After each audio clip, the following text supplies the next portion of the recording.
ট্রেনে উঠে জানালার পাশের সিটটা পেয়ে গিয়ে বসে মোবাইলটা বের করে হেডফোনটা কানে দিয়ে গান শুনছিলাম। আমার সামনের সিটে একজন বয়স্ক ভদ্রলোক বসেছিলেন। দুপুরের সময় ট্রেনে যাত্রী খুব কমই ছিল। হঠাৎ ট্রেনে টিকিট চেক করতে আসতে দেখে বয়স্ক ভদ্রলোকটি বেশ ভয় পেয়ে গেলেন। তার হাবভাব দেখে আমি জিজ্ঞেস করলাম, টিকিট কি কাটা হয়নি আপনার?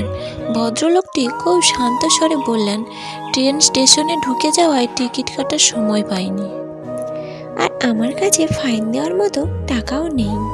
আমি তাকে অভয় দিয়ে বললাম, চিন্তা করবেন না, ফাইনের টাকাটা আমি দিয়ে দেব। আমার কথাটা শুনে দেখলাম তিনি খুব আনন্দিত হলেন। কিন্তু টিটিকে দেখলাম কোনো কারণবশত আমাদের কাছে টিকিট চেক করতে না এসে হিজল স্টেশনে নেমে পড়ল। যাই হোক, আমি তাকে জিজ্ঞাসা করলাম, কোথায় যাবেন? বয়স্ক লোকটি যেন একটু ভাবনায় পড়ে গেলেন। তারপর বললেন, হাওড়া যাব ভেবেছিলাম, কিন্তু এবার ভাবছি বাঁকুড়া যাব। তার কথা শুনে আমি একটু অবাক হলাম। তিনি বললেন, জানো মা, আমার নাম বীরেন মণ্ডল।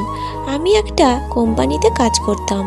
2 ছেলে আর 1 মেয়ে রেখে আমার স্ত্রী মারা যায়, আর বিয়ে করিনি এই ভয়ে যে সতীন মা এসে আমার বাচ্চাদের উপর অত্যাচার করতে পারে। বাবা হয়েও আমি তাদের মায়ের মতো খুব আদর যত্ন দিয়ে বড় করেছিলাম। যা টাকা রোজগার করতাম ছেলে মেয়ে দুটোর পড়াশোনার পেছনেই খরচ করে ফেলতাম।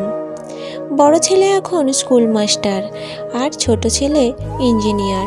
মেয়েটাও আমার পড়াশোনায় অনেক ভালো ছিল, কিন্তু 3 জনের পড়ার খরচ চালাতে পারছিলাম না বলে মেয়েটাকে উচ্চ মাধ্যমিক পাশ করিয়ে বিয়ে দিয়ে দিলাম। বড় ছেলে দাঁতনে থাকে আর ছোট ছেলে হাওড়াতে। আমি বললাম, তাহলে আপনি ছোট ছেলের কাছে যাবেন? কথাটা শুনে তিনি খুব করুণ সুরে বললেন, 2 ছেলে বিবাহিত, তাদের ছেলে মেয়ে নিয়ে থাকে তারা। আমাকে তারা ভাগ করে নিয়েছে। আমি অবাক হয়ে জিজ্ঞেস করলাম, ভাগ করে নিয়েছে মানে? মাসে 15 দিন বড় ছেলে আর 15 দিন ছোট ছেলের বাড়িতে থাকি। তারা ভাগ করে এই বৃদ্ধ বাবার প্রতি ছেলে হওয়ার দায়িত্ব পালন করছে। ছোট ছেলের বাড়িতে ছিলাম, শরীরটা খুব খারাপ ছিল, কিন্তু 15 দিন হয়ে গিয়েছে। বৌমাকে বললাম 1 দিন পরে চলে যাব, কিন্তু বৌমা শুনল না, চলে যেতে বলল বড় ছেলের বাড়িতে। তা না হলে আর খাবার মিলবে না। অসুস্থ শরীর নিয়েই আমি বড় ছেলের বাড়িতে এসে দেখি দরজায় তালা মারা। তারা জানে আমি আসবো, তবুও কোথাও বেড়াতে চলে গিয়েছে পরিবার নিয়ে। আসলে তারা কেউ এই অসুস্থ বুড়োটার দেখভাল করার দায়িত্ব নিতে চায় না। কথাগুলো বলতে বলতে বীরেনবাবুর চোখ দিয়ে জল গড়িয়ে পড়ছিল। আমি তাকে সান্ত্বনা দেওয়ার ভাষা খুঁজে পাচ্ছিলাম না।